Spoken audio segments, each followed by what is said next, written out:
Amém. Uma igreja, uma visão, um coração é o tema deste ano para todas as novas alianças que estão espalhadas aí, não só no Brasil, fora também. Uma igreja, uma visão, um coração. O espírito da unidade faz parte de toda a temática, mas também o fortalecimento, a consolidação de todos os valores e todos os detalhes práticos, pragmáticos da Igreja do Senhor Jesus Cristo fazem parte dessa temática.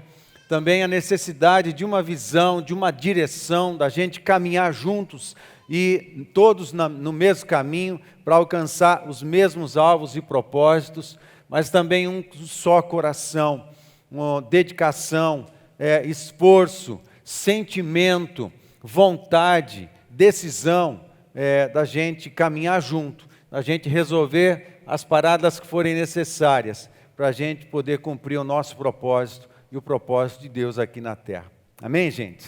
Então esse é o tema da nova aliança, nosso tema nosso, para trabalharmos, darmos continuidade a todo o trabalho nesse ano de 2024.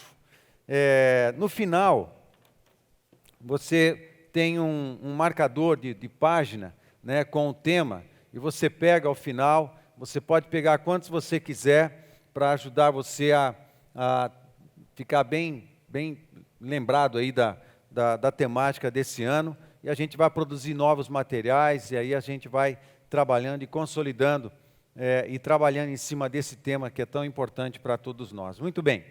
A respeito desse, pode projetar o primeiro, é o tema também da nossa palavra, e eu começo dizendo a respeito dessa temática o seguinte: os pastores da Nova Aliança, os nossos pastores, sempre investem um tempo, e nós também, muitas vezes, entramos juntos em propósitos de oração, em muitas coisas, e há um tempo eles entram no propósito de oração para ouvir Deus a respeito das ênfases que Deus vai colocar no coração de cada um dos pastores e da igreja, para a igreja se movimentar. A igreja se movimenta tendo tema ou não importa. Há muitas igrejas que não estabelecem temas anuais. Não faz diferença se a igreja está se movimentando na missão, se ela está se movimentando na sua identidade missional, missionária, sei lá, está cumprindo o seu papel, o seu propósito, pregando a palavra de Deus, fazendo discípulos, fortalecendo os discípulos, edificando os discípulos, alcançando as ovelhas perdidas que ainda estão perdidas. A igreja se movimenta nas bases da palavra de Deus, do Novo Testamento, e os temas que nós temos, e todos os temas que desenvolvemos na igreja, ano após ano, são temas da palavra de Deus que têm a ver com a nossa natureza, tem a ver com a identidade da igreja, quem a gente é, tem a ver com a vontade de Deus, os propósitos do reino de Deus. É assim que a gente se movimenta. E esse esforço todo da gente parar, ouvir Deus, falei, quais são as ênfases, qual é o tema? Vai assentando no coração algumas coisas que dizem respeito ao tempo da igreja, ao momento que nós estamos. E nós estávamos aqui em Cornélio e as demais também, mas nós particularmente também orando, e esse mesmo esforço de oração, para ouvirmos, Pai, quais são as ênfases, o que é peculiar ao nosso tempo, como a gente vai se movimentar como igreja, para que a Tua vontade se cumpra na nossa vida, na vida de cada um de nós, mas também como comunidade abençoadora, comunidade de luz na nossa cidade, relevante na vida da cidade, relevante na vida das pessoas. Pai, quais são as ênfases pertinentes a este tempo? E algumas coisas surgiram no nosso coração também, no coração dos supervisores, e algumas coisas foram ficando claras e bateu exatamente com aquilo que veio dos pastores de Londrina. Então, essa ênfase de unidade, a ênfase de discipular, de fazer novos discípulos, de investimento na vida de pessoas, de consolidar todos os ministérios, as células, toda a equipe de liderança, né, investindo na unidade de visão, de coração, de sentimento, de ação, né, investir nos nossos esforços de maneira inteligente para que a gente alcance pessoas, abençoe pessoas, e assim o reino de Deus vai sendo estabelecido no coração das pessoas e das famílias e tudo mais. Então isso tudo estava pulando no nosso coração, aí os pastores vêm com o tema, eles passam o tema para a gente antecipadamente, e houve uma concordância tão linda, né?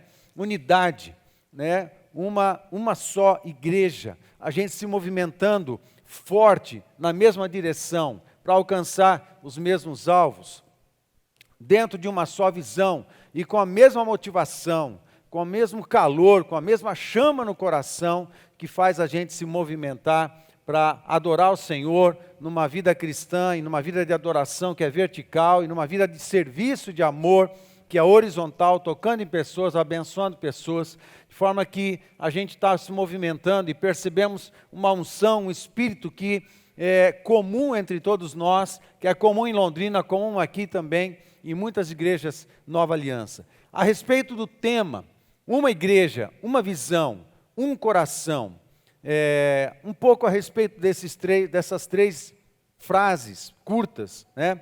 Embora a nossa ênfase hoje será uma igreja, nós vamos pregar sobre as três palavras, mas hoje a nossa ênfase recai sobre uma igreja. Somos uma igreja. E uma igreja pode ser muita coisa. Uma igreja, a gente pode pensar na igreja como um endereço, como 15 de novembro de 1980, a gente pode pensar numa igreja como sendo uma pessoa jurídica, mas não é nesse aspecto que a gente está pensando, evidentemente. Uma igreja diz respeito a um povo, amém, gente? A um povo, diz respeito a gente que anda junto, que está junto, e gente comprometida com Deus e gente comprometida com gente. Amém? Fale comigo, gente comprometida com Deus e gente comprometida com gente. Isso é igreja, é nesse aspecto que a gente está pensando em igreja. Quanto a uma visão fala de tanto da nossa identidade, quem somos e onde a gente quer chegar. A gente somos nossos esforços e nos movimentamos todos na mesma direção. E também a visão que a igreja tem revela bastante da nossa cultura, como é que a gente funciona, quais são os nossos valores, e a gente se movimenta. Um coração está falando do nosso interior, está falando dos nossos motos, das nossas motivações, dos nossos sentimentos, o quanto de sentimento, de consagração, de dedicação, de parceria, né, que a gente deposita na obra que a gente faz, a gente deposita no nosso ministério, que a gente deposita na nossa célula, que a gente deposita em todos os projetos que a igreja desenvolve para abençoar pessoas, para alcançar pessoas. Amém, gente? Então, o coração fala do nosso interior, né, e a gente vai caminhar nessas direções, muito embora a ênfase hoje seja o tema igreja. E eu quero, antes desse aí, Atos 4:32, há um texto poderoso do início da história da igreja, que diz assim: da multidão dos que creram, era um, o coração e a alma. Amém, gente? Lindo. E o capítulo 4, a pastora mencionou um tempo de avivamento. Você encontra no livro de Atos algumas descrições da igreja, e quando eu fiz uma série de estudos no livro de Atos, eu chamei isso de narrativa histórica, uma narrativa que conta um cenário de como é que estava a igreja, né? Lucas vem escrevendo o livro de Atos, e ele vai falando de alguns personagens, vai falando dos movimentos evangelísticos, e alguns momentos no livro de Atos, parece que a narrativa muda e Lucas, ele pinta um quadro de como é que está a igreja. E no capítulo 4, esse versículo, ele faz parte de um pequeno conjunto de versos, de versículos que pintam o quadro. Como é que estava a igreja desse momento? Como é que estava a igreja de Atos? Como é que ela estava acontecendo? E ele faz essa declaração, pintando o quadro, como é que está acontecendo o avanço do Evangelho.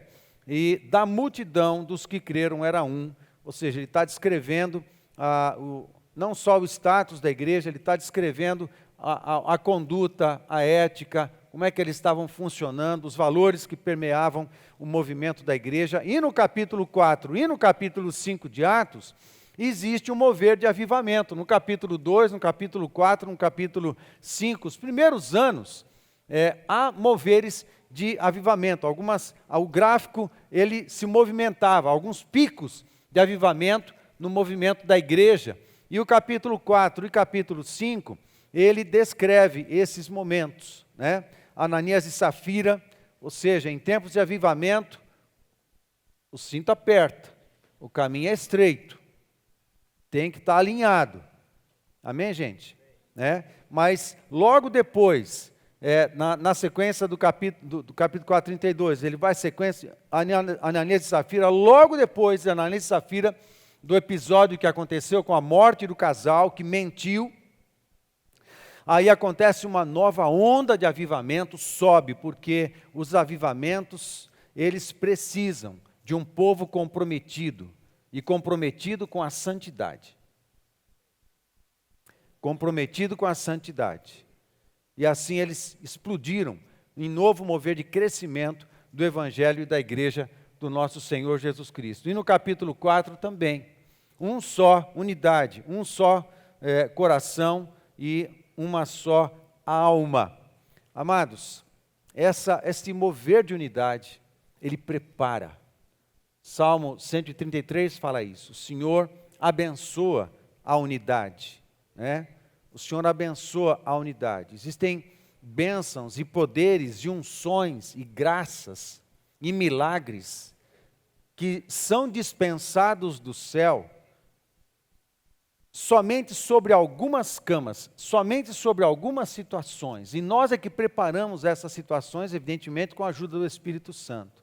E parece que essa unidade de coração, a unidade de coração, a unidade de alma, a unidade de visão, a unidade de motivação, a unidade de esforços, prepara um clima, prepara um ambiente em que o céu gosta de ver essas coisas e parece que ele se movimenta a favor, e ele entra nisso tudo e promove um grande mover que tem a ver com o reino de Deus chegando, o reino de Deus chegando em pessoas, o reino de Deus chegando em famílias, o reino de Deus chegando em negócios, o reino de Deus, negócios porque são sacerdotes do Senhor nas diversas áreas da sociedade, o reino de Deus chegando em diversas áreas, o reino de Deus transformando vidas, o reino de Deus se manifestando com curas, com milagres, com sinais, com maravilhas, o reino de Deus salvando pessoas, o reino de Deus transformando vidas e famílias, o reino de Deus chegando.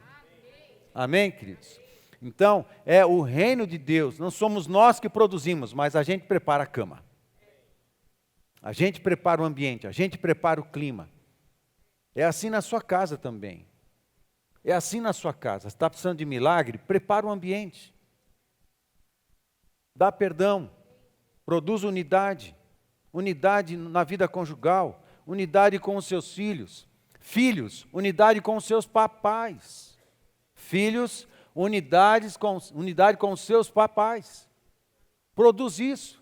É milagre que vocês estão precisando? Nós todos sempre precisamos, mas produz o ambiente do milagre. Amém, queridos? E nós vamos produzir o ambiente do milagre. Nós já temos visto coisas do Senhor, como o Reginaldo falou, nós já provamos muitas coisas de Deus, mas Deus tem sempre mais. E parece que o melhor está sempre por vir. E é o que a gente quer. A gente quer tudo. A gente quer tudo de Deus. E nós, como igreja, como povo santo, como povo do Senhor, a gente vai buscar o Senhor para que o Espírito Santo nos ajude a preparar todo o ambiente para que aconteça grandes moveres e avivamentos e salvação e crescimento e transformação. Reino de Deus, comunidade relevante, uma comunidade relevante na cidade de Cornélio Procópio. Em todas as áreas, amém? Na área de serviço, na área de saúde, na área de educação, em tudo quanto é área aí, a gente quer tocar. Famílias, a gente quer tocar. Amém, gente? Então a gente se movimenta assim. Falando sobre a igreja, né? Falando sobre igreja, a eclésia, isso. Só lembrando essa expressão que certamente você conhece, na classe de integração a gente fala sobre essa expressão, é a expressão que no Novo Testamento é traduzido como igreja, eclesia ou eclésia. Então, na tradução, as tônicas às vezes modificam um pouco, mas não tem nenhum problema quanto a isso. O que significa eclésia, que é a palavra que o Novo Testamento usa para igreja? Significa os chamados para fora, né?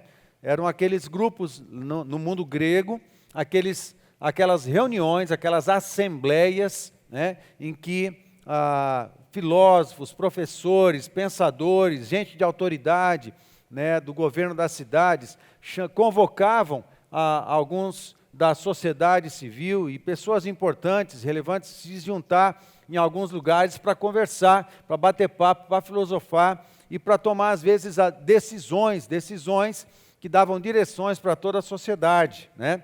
Então, eles eram chamados para um ajuntamento, e nesse ajuntamento aconteceriam coisas, discussões e decisões, deliberações, que afetaria toda a sociedade grega.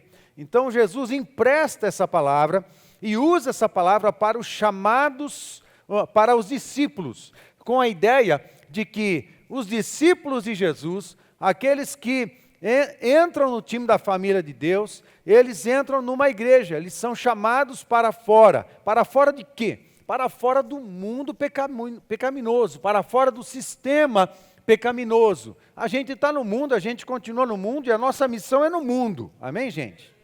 A gente não é alienado, a gente não fica em bolha, né? Em bolha evangelical, a gente não fica nesses negócios. A gente está na sociedade, a gente se mistura. Mas nós somos influenciadores. E não o contrário. Amém? Então, nós fomos chamados para fora do pecado. E saímos fora do governo do pecado. Agora o pecado não governa mais o nosso coração, não governa mais nossos pensamentos. O governo não influencia mais a minha estrutura de pensamento e eu estou agora numa comunidade de salvo, numa comunidade de transformação, numa comunidade em transformação. Ninguém está pronto. A igreja aqui no Brasil não está pronta, no mundo inteiro não está pronta. Nós somos uma comunidade em transformação, mas somos uma comunidade de transformação. Tanto somos transformados como somos instrumentos nas mãos de Deus para transformar pessoas, e é Deus quem transforma. Sempre é Deus quem faz. Nós somos uma comunidade de transformação. E são os valores do reino de Deus que afetam a nossa vida quando a gente se ajusta a Ele. A igreja, presta atenção, a igreja é aberta. Ela aceita todos, mas não aceita tudo. A gente aceita todas as pessoas na condição que elas estão. Não importa qual, não importa qual. Não importa a profundidade do problema, não importa a condição emocional que ela esteja, não importa a condição moral que ela esteja, não importa. A igreja recebe, porque a igreja é uma comunidade de transformação. Onde andando com Jesus as pessoas vão sendo transformadas, é o que está acontecendo com cada um de nós. Mas quando a pessoa, na condição que está, não importa qual, ela se aproxima dessa comunidade, então ela entra numa estrada de transformação. Ela entra num caminho que é o caminho da santidade, que é o caminho do Evangelho, que é o caminho do Senhor Jesus Cristo, para começar a experimentar transformação e restauração da sua vida em todas as áreas. Amém? Então as pessoas vêm como elas estão, mas para iniciar uma caminhada de cura e transformação. Amém, gente? É isso aí. Amém? Eu sei que vocês sabem o que eu estou falando. Aleluia, glória a Deus.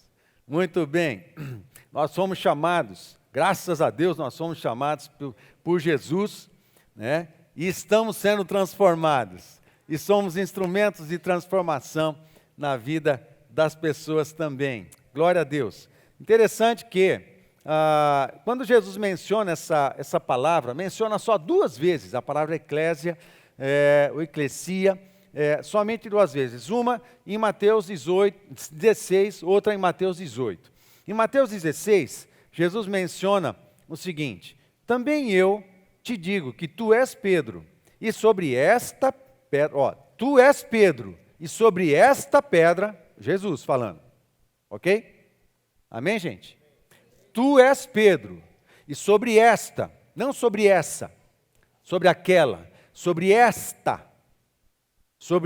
pedra, que é Jesus falando essas palavras, sobre esta pedra edificarei a minha eclésia, a minha igreja, e as portas do inferno não prevalecerão contra ela. Que sentido Jesus está usando a palavra eclésia aqui? Na igreja mística, na igreja invisível, na igreja que compreende todos os santos, de todos os lugares, de todas as línguas, de todos os tempos.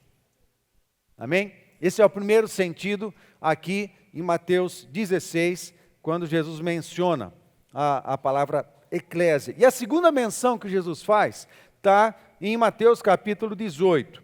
Aí ele diz assim no verso 15: se o seu irmão pecar contra você, vá e, a sós com ele, mostre-lhe o erro. Mas, se ele não o ouvir, leve consigo mais 1 ou 2. Se ele se recusar a ouvi-los, conte à igreja, à eclésia. Ele usa a palavra eclésia. E se ele se recusar a ouvir, também a igreja, os oficiais da igreja, aqueles que representam a igreja, não toda a comunidade para conversar com uma pessoa, né? Aqueles que representam a igreja e trabalham e servem a igreja, inclusive pela manutenção da ética, pela manutenção dos valores cristãos, pela manutenção da doutrina, pela manutenção da santidade da comunidade. Amém? Esses oficiais, em nome da comunidade, procura essa pessoa. E se também não ouvir a igreja, trate-o como pagão e publicano. Simples assim. Ou seja, no capítulo 18, quando Jesus menciona eclésia, não está falando da igreja mística, da igreja de todos os santos de todos os lugares e tempos. Está falando da igreja local. A igreja local tem ética, a igreja local é uma comunidade, a igreja local tem que se automanter, a igreja local tem que cuidar de si mesma, a igreja local tem uma ética para vivenciar, a igreja local tem uma vida de santidade para preservar, a igreja local tem que trabalhar todas essas questões. Na igreja local tem orientação, tem ministração, tem bênção, tem direção, tem ajuda, tem bênção de todo tipo, mas a igreja local tem orientação, mas também tem disciplina e também tem correção. Na igreja local tem todo esse conjunto de coisas, e é importante que seja assim. É importante, é como um pai, é como uma família, porque nós somos uma família. Quem é corrigido é amado. Amém, gente? Amém, papais? Quem é corrigido, os papais que corrigem, né? Quem é corrigido é amado. Filhos, se você for corrigido, dê um baita glória a Deus, porque o teu papai te ama. Amém? Assim é a igreja. E a igreja é essa comunidade que tem um padrão. E quem estabeleceu foi Jesus, o Senhor da igreja. Amém? Há muitas formas, né? Mas a palavra igreja, ela não aparece só nos evangelhos e mencionada apenas pelo Senhor Jesus. nas epístolas aparece por volta de 115 vezes a palavra eclésia nas epístolas. E é evidente que os apóstolos, os autores das demais cartas ou dos demais livros do Novo Testamento, eles entenderam a proposta de Jesus e eles trabalharam e construíram doutrina em cima dos valores que Jesus ensinou e repartiu com eles. Então, só nas epístolas, por volta de 115 vezes, aparece a palavra eclésia. E mencionando a palavra eclésia, principalmente a partir dos sentidos diversos das epístolas, eu quero pensar três razões por que a igreja existe. Ok? Estamos focando na igreja. Por que a igreja existe? Primeira resposta que eu reparto com você. Estão comigo, gente? Amém? Porque a igreja existe. Em primeiro lugar, para que todas as pessoas possam fazer parte de uma grande família. Amém? Nós é família. Amém? Desculpa a brincadeira, destruindo o português, né? Nós somos família, né? Nós somos família e é assim a igreja. Salmo 68, verso 6, diz assim: Deus faz que o solitário more em família. E é interessante que família é coletivo, né? A igreja é coletivo. Todas as metáforas que a Bíblia usa para se referir à igreja, está sempre no coletivo, nunca é no individual. É gente que anda com Deus, é gente que anda com gente que anda com Deus. Amém? Gente que anda com Deus e gente que anda com gente que anda com Deus. Isso é igreja, isso é família, né? Que tem problema, a gente resolve. E assim é. Interessante, o sentido coletivo sempre das metáforas, ela se refere, por exemplo, a um povo com muitos indivíduos, uma lavoura com muitos frutos, um edifício com muitas pedras vivas, um rebanho com muitas ovelhas, um corpo com muitos membros, uma família com muitos irmãos, né? E a família, das metáforas que a palavra de Deus usa para a igreja, talvez ela seja uma das mais importantes, noivo e família, porque todas as demais, elas de alguma forma, elas vão cumprir o seu propósito aqui na terra, mas a família de Deus perdura para a eternidade. Nós somos a noiva e nós vamos contrair casamento com o nosso Senhor Jesus Cristo. Um casamento que vai perdurar por toda a eternidade. Amém? E parece que família tem muito sentido para nós. Deus cria a humanidade criando uma família. A família é a célula máter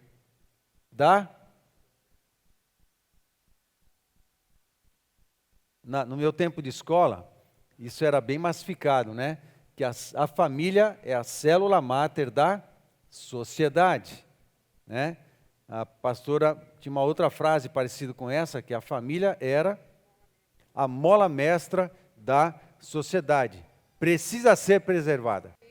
Precisa ser preservada. Os valores da família, os valores do casamento, os valores da criação, precisam ser preservados. A família de Deus. Mas, às vezes, algumas pessoas têm problemas, às vezes, com suas famílias, não tiveram uma boa experiência de paternidade com seu pai natural, talvez não teve uma boa experiência de maternidade com a sua mãe natural. As pessoas têm problemas. Às vezes, alguns não conheceram seus pais, né? Alguns têm problemas e é possível que muitas pessoas tragam marcas no coração, infelizmente negativas, relacionadas à família, como se família fosse uma coisa ruim na cabeça de alguns, no coração de alguns, por causa das experiências que teve. Mas a gente está falando da família, do povo de Deus. A gente está falando da família que Deus criou. Da família que tem Deus como pai. De uma família que, vivendo com o Senhor, prova restauração, prova transformação. Que pode provar em Deus paternidade, uma paternidade tão linda, tão maravilhosa, que vai regar o coração da gente com toda a segurança que a gente precisa, com toda a afirmação que a gente precisa, com toda a valorização que a gente precisa. Deus fez isso na sua paternidade para cada um de nós. Amém, gente? De alguma forma, mesmo que muitos tenham nascido, crescido, vivido numa família exemplar, muitos, vivido numa família exemplar, o pecado estragou muita coisa dentro da gente. O pecado estragou as estruturas da sociedade. E as famílias, elas não são perfeitas, e não são por causa do pecado. Mas quando a gente entra na família de Deus, a gente entra na igreja, a gente passa a fazer parte do povo santo de Deus. A gente é chamado para fora do mundo e do governo do pecado. E a gente se sujeita ao governo amoroso do nosso Deus e Pai.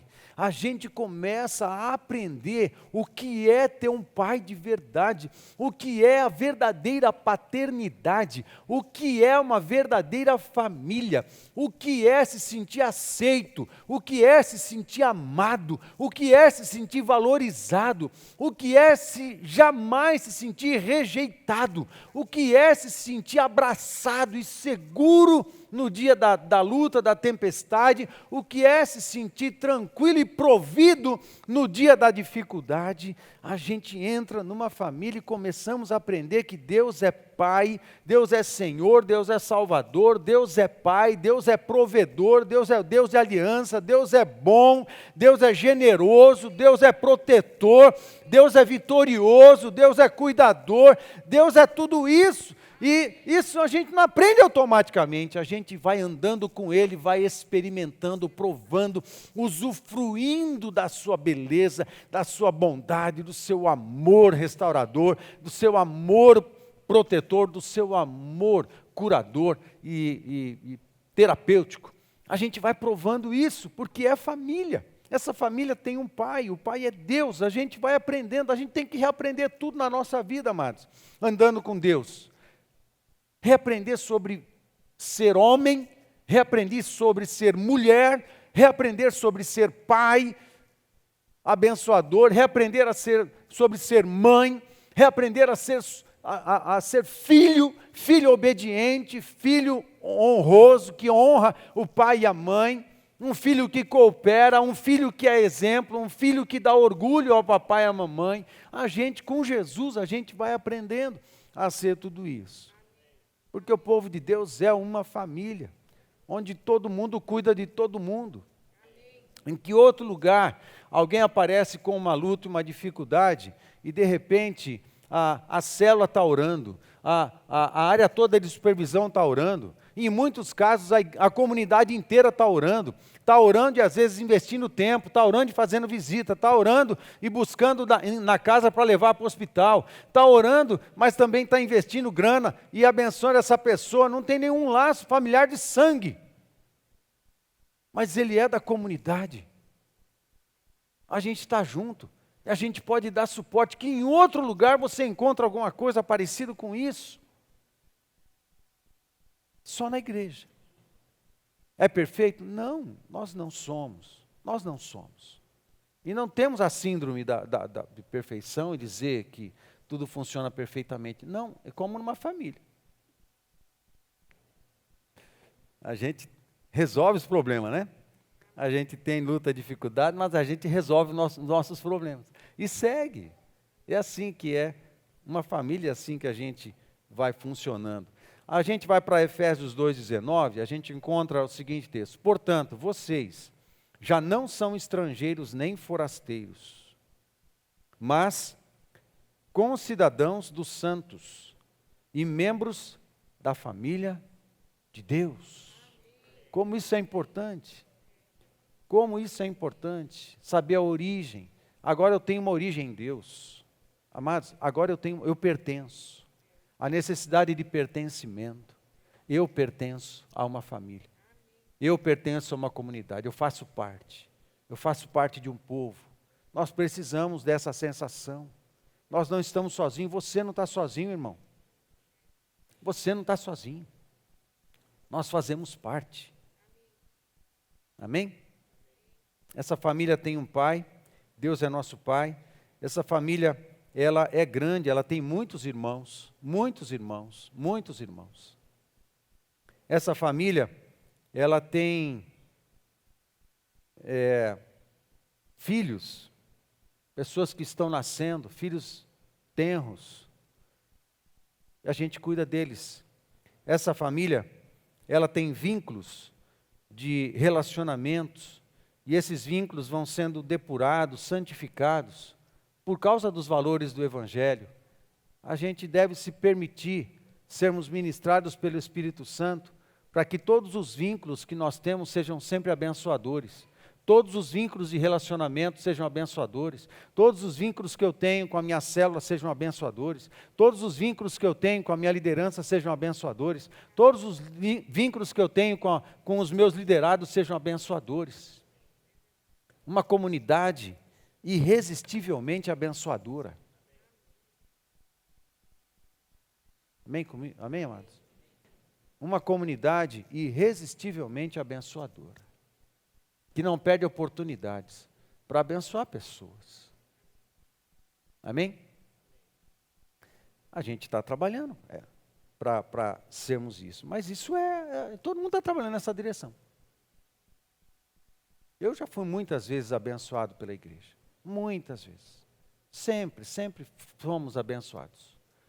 Em tempos de luta, dificuldade, em tempos de escassez financeira, em tempos de muitas dificuldades, a igreja era o nosso refúgio. O povo era o nosso refúgio.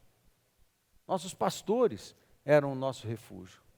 Amigos, irmãos, amigos mais chegados que irmãos eram os nossos refúgios. A gente tem isso na família de Deus. Os de perto e os de longe. Os de perto e os de longe. Amém, queridos? Assim é a família de Deus. Há uma segunda razão de por que a igreja existe. A primeira é que ela existe para ser família. Amém? A segunda razão, ela existe para que a luz de Deus vença as trevas do inferno. Nós somos luz. As trevas diz respeito não à escuridão da noite, mas está se referindo à cegueira do pecado, às trevas relacionadas ao pecado. E a igreja, ela também existe para ser a luz de Deus que vence as trevas do inferno. Vence as trevas do inferno. Só pelo fato de que a luz é mais poderosa do que a escuridão. Amém? A luz sempre é mais poderosa do que a escuridão. Quando Jesus estava aqui, antes da cruz, ele passou por vários lugares, passou em várias cidades, passou em Belém, da Judéia. Ele passou parte da sua infância no Egito, depois a maior parte da sua infância em Nazaré, depois ele se muda para Cafarnaum, e faz de Cafarnaum seu QG ministerial, assim como Paulo fez de Antioquia, da Síria, o seu QG, Jesus fez de Cafarnaum o seu QG. Ele se estabeleceu ali. E depois, em Jerusalém, foi crucificado e também ressuscitou. Agora, olha que interessante. A cidade de Cafarnaum, onde Jesus comprou uma casa e foi morar ali, bem perto das casas de Pedro, da casa de Pedro e o irmão da família, Zebedeu e tal, e os outros irmãos que eram pescadores também. Jesus comprou uma casa ali em Cafarnaum. Ele tinha o seu QG ali. Agora, a região de Cafarnaum é norte de Israel. Fica na parte norte do mar da Galileia. E toda essa região do norte de Israel, no Antigo Testamento, era conhecido como a terra de Zebulon e Naftali.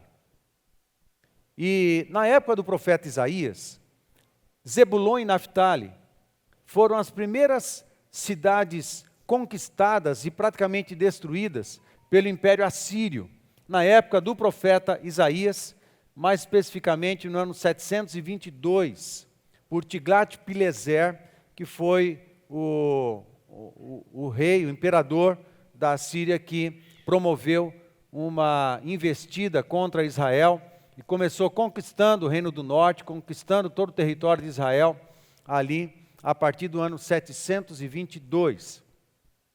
E com a destruição de Zebulon e Naftali, porque são cidades do norte, toda aquela região foi muito afetada, e também a região de Cafarnaum, que fica também no norte. Aí em Mateus capítulo 4, Mateus, que já andando com Jesus, ele lembra da profecia de Isaías, uma profecia falando a respeito dessa região.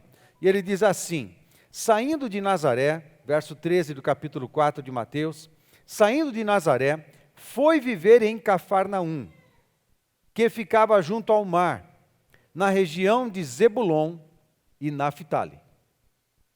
Amém? O verso 16. O povo que vivia nas trevas viu uma grande luz. Sobre os que viviam na terra da sombra da morte, raiou uma luz. A luz foi morar onde precisava. A luz se manifesta. E quando ela se manifesta, promove grande transformação. Nós não temos muitos registros históricos, mas alguns poucos, até pela própria Bíblia, de que toda a região do norte da Galileia foi profundamente afetada para o bem quando Jesus iniciou seu ministério e se estabeleceu nessas cidades.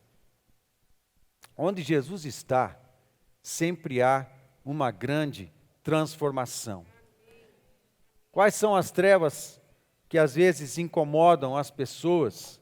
As trevas relacionadas ao pecado, que escurecem, afetam a vida das pessoas, o casamento das pessoas, o relacionamento familiar das pessoas. Afeta, por causa do pecado e governo do pecado, as pessoas têm, às vezes, dificuldade de se projetar, ou de sonhar, ou de fazer propósitos, estabelecer propósitos abençoadores para a sua própria vida, às vezes para a sua própria família. Porque as trevas, elas cobrem, elas escurecem, desculpa a redundância, mas evita que as pessoas consigam enxergar, evita que as pessoas tenham visão de futuro, possam contemplar um casamento abençoado no futuro, possam contemplar um crescimento de filhos abençoados e prósperos no futuro. As trevas afetam a visão da alma, a visão mental, a visão do coração, afetam as expectativas, afetam as esperanças. O mundo que ainda está no pecado vive em trevas, obscurecido no seu próprio pecado, obscurecido com seus sonhos afetados. Mas quem anda com a luz, pode contemplar as possibilidades, contemplar o impossível acontecendo, contemplar o milagre vindo acontecer na sua vida e na sua casa, pode contemplar uma intervenção divina e poderosa e sobrenatural do Senhor na sua vida, na sua história, nos seus negócios, no seu casamento, pode contemplar um futuro abençoado daqueles relacionados às promessas de Deus, a herança que nós temos nos santos da luz, a herança que nós temos na glória do Senhor Jesus Cristo. Nós que vivemos na luz, podemos contemplar as bênçãos do presente, as bênçãos do futuro próximo, as bênçãos do futuro remoto, as bênçãos da eternidade. Nós podemos contemplar as possibilidades. Nós vivemos na luz. O impossível é a nossa arroz e feijão. O milagre é o nosso dia a dia. O sobrenatural é o nosso natural. Amém, gente? Estou falando isso tudo profeticamente, porque a gente luta e às vezes parece que eu não estou vivendo isso aí não. Mas a gente está nesse caminho de fazer do sobrenatural o nosso natural. De fazer das impossibilidades os nossos desafios. Quanto pior, melhor, porque aí mais poder de Deus a gente vai ver no negócio. Quanto mais caro for, melhor ainda. Aí o milagre de Deus vai ser maravilhoso. Amém? Os líderes meio que sabem do que a gente está falando agora. Aqui, né? Mas que delícia. Não dá, a gente não pode, não tem dinheiro, é praticamente impossível, mas é exatamente isso que eu quero. Eu quero ver Deus agir. E a gente vê porque nós somos o povo da luz. A gente não trava nas trevas, na escuridão, nas impossibilidades. A escuridão, o pecado gera isso. O pecado limita, algema, esmaga, deprime. Nós não, nós somos o povo da luz, por isso a igreja existe na terra para ser o povo da luz, que ilumina as pessoas com a luz de Deus, para libertar as pessoas da cegueira da vida, da cegueira da alma, da cegueira mental, da cegueira espiritual, das limitações e das cadeias do pecado. A igreja existe para iluminar. Amém, gente? A igreja existe para isso na terra também. Interessante que quando Jesus, lá em Cafarnaum, e também em todo o norte, ele começou a dar esperança para o samaritano, ele começou a dar esperança para os povos da Decápolis, ele, por onde ele andava, ele dava esperança, as pessoas iam até ele porque ele iluminava. E assim é a igreja de Jesus, nós somos o corpo de Cristo. Amém, gente? A igreja é o corpo vivo de Cristo se movimentando nessa terra. Nós somos isso.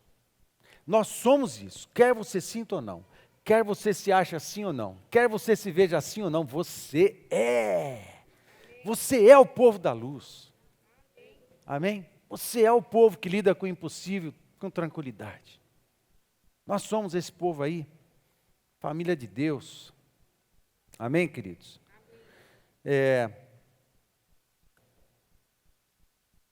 Há transformação.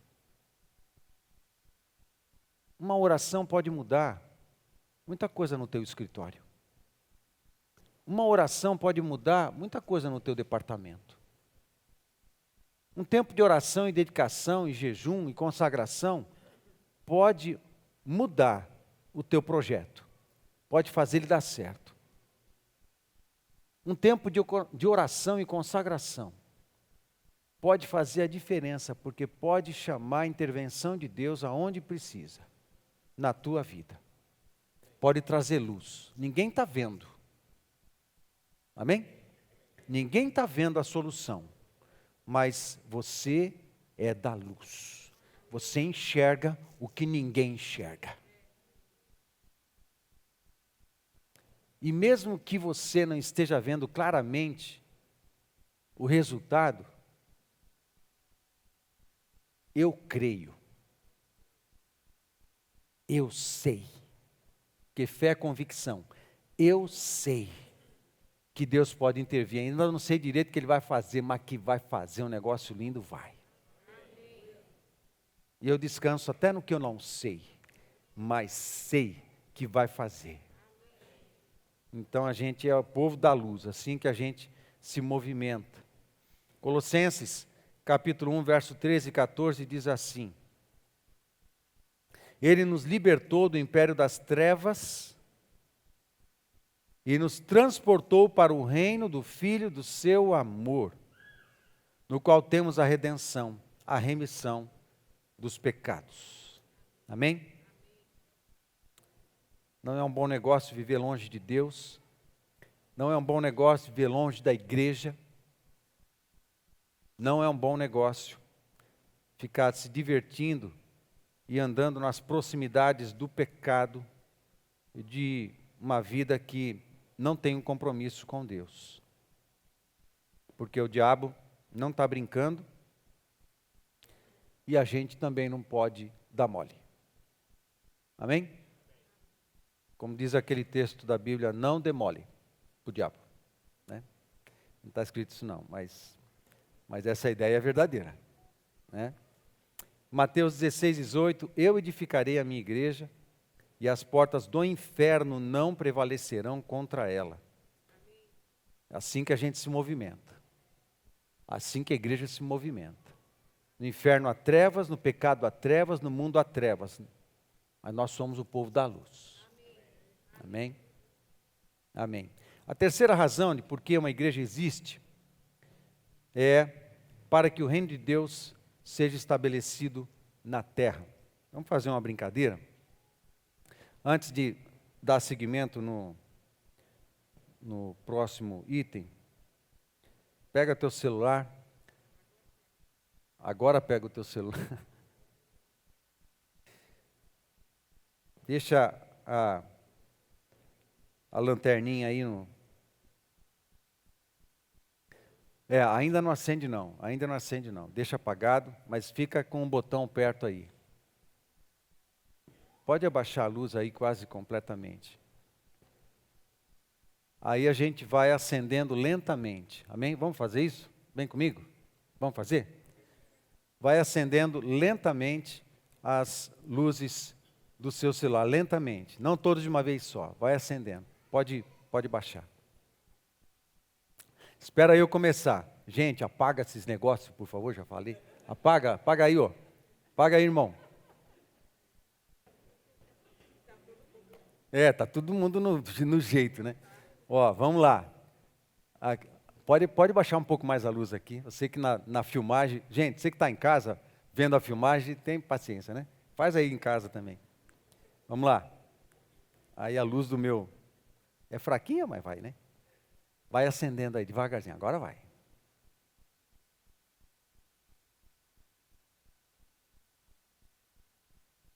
Isso. Vai acendendo, vai acendendo.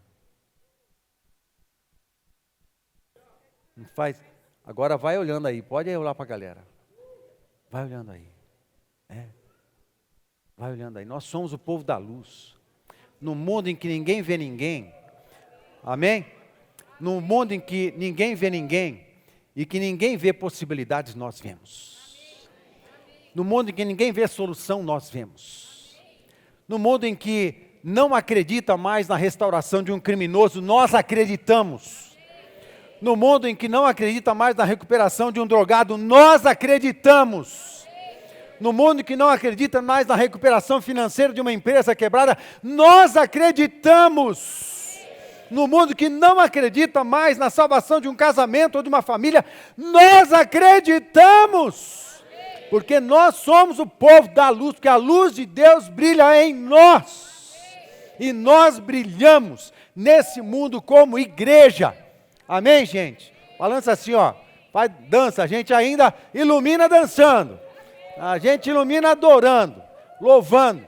É assim que a gente funciona na nossa vida. A gente se diverte na escuridão e também na luz. Aonde a gente está, a gente ilumina. Amém, queridos? Pode voltar, pode voltar. Você lembra quando Paulo e Silas estavam na prisão, no capítulo 16 de Atos? Era escuridão total. Era talvez o terceiro nível de um buraco, de um calabouço, de um lugar profundo. Luz zero. E eles cantavam.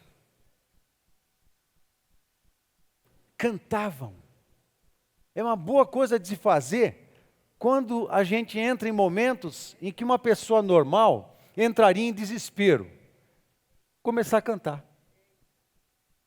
Mas você não é normal? Então você canta diante do desespero. Você canta uma música diante do desespero. Diante do impossível, você louva.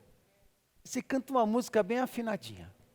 E ainda levanta a mãozinha assim, né? Dá uma mexidinha, faz o que tudo tem direito. Porque nós somos o povo da luz. A igreja também existe para que o reino de Deus seja estabelecido na terra. O reino de Deus, o que é o reino de Deus? A gente vai para Romanos 14, 17. O reino de Deus é o governo de Deus. É toda uma condição e um estado de coisas e de coração que se sujeita ao governo. Reino é a mesma coisa que governo, o governo de Deus. Romanos 14, 17 diz, o reino de Deus não é comida nem bebida, mas ele é justiça, paz e alegria, que é a ambiência do reino de Deus, é um conjunto de valores que se vivencia. Amém? O clima, a cultura do reino de Deus é uma cultura, o clima, o ambiente, aquilo que emana do rei. Aquilo que emana do rei são os seus valores, aquilo que emana do rei são os seus princípios, suas virtudes. E esse texto Paulo diz que nessa ambiência do reino de Deus, você prova, você experimenta de justiça, paz e alegria no Espírito Santo. O Espírito Santo é quem estabelece a ambiência do reino, e você se sujeita ao reino, se sujeitando a Jesus e ao Espírito Santo. Amém? E assim é o reino de Deus. Mas o reino de Deus é um conjunto de valores e princípios e éticas. Justiça, paz, nós cantamos isso hoje, né? Muito bom. Uma comunidade, a igreja tem valores, tem princípios. E a gente vive nisso. E a gente não negocia os princípios que vivenciamos. Amém, gente? Assim é. No Evangelho, Jesus nos ensinou a pedir o reino. Nos ensinou venha a tua igreja. Ele falou, venha o teu reino. A igreja um dia vai cessar. No formato que ela tem hoje, um dia ela vai cessar. Mas o reino de Deus, não. Amém? O governo de Deus precisa ser estabelecido nos corações. A igreja não se estabelece nos corações. A igreja é a comunidade dos santos, mas o reino de Deus se estabelece nos corações. Amém? E é o governo, é a presença do Espírito, é um Espírito sujeito a Jesus, ao Senhor Jesus. Eu me sujeito ao Rei do reino, porque eu estou aprendendo a ser um cidadão do reino. Já sou, porque o Espírito do reino está em mim, mas eu estou nessa caminhada aprendendo a ser um cidadão do reino. Mateus 3:2, ele dizia, arrependam-se, pois o reino dos céus está próximo. A vinda do reino, é a proximidade. O reino é Jesus tomando conta das vidas, tomando conta dos corações. É o reino de Deus. Lucas 17:20, quando o reino de Deus chegar, não será uma coisa que se pode ver. Ninguém vai dizer, vejam, está aqui ou ali, porque o reino de Deus está dentro de vocês. Amém? Assim acontece conosco, assim acontece com os discípulos. Mateus 6:10, venha o reino de Deus, o teu reino, e seja feita a tua vontade, assim na terra como no céu. O reino de Deus é o governo. Não é apenas pertencer a uma comunidade, mas é se sujeitar ao rei. Amém, queridos? Não é apenas ser parte de uma comunidade, é se sujeitar plenamente, completamente ao Rei Jesus. Aí você é um cidadão do reino. Para concluir, agora, 3 razões por que a igreja existe. Primeiro, para que todas as pessoas possam fazer parte de uma grande família. Segundo, para que a luz de Deus vença as trevas do inferno. Terceiro, para que o reino de Deus seja estabelecido na terra. Amados, nós cremos que 2024 já está sendo um ano tremendo, já está sendo um tempo de muita vitória. Isso significa muita luta, mas muita vitória.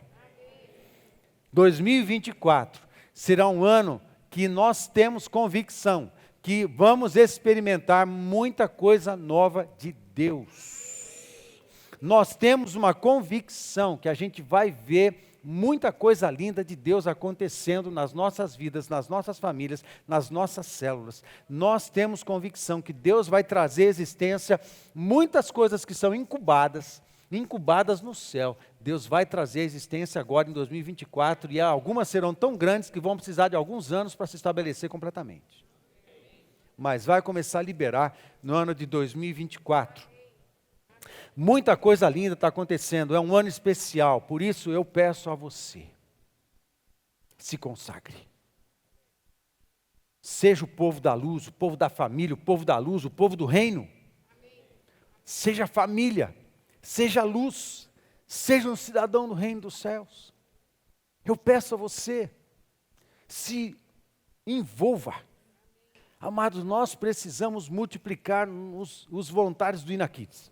Nós precisamos multiplicar os voluntários da diaconia. Nós precisamos multiplicar os voluntários, os ministros, vou mudar a palavra para ministros. Os ministros do louvor. Nós precisamos multiplicar os ministros da mídia. Nós precisamos multiplicar os líderes. Nós precisamos multiplicar as nossas células. Nós precisamos multiplicar todos os ministérios da igreja, multiplicar os líderes de jovens, de adolescentes e pré-adolescentes.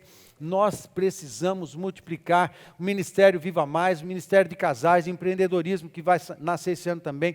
Tem muita coisa. Nós precisamos que haja um envolvimento, um engajamento do povo que é família, do povo da luz e do povo do reino, em todos os negócios do reino.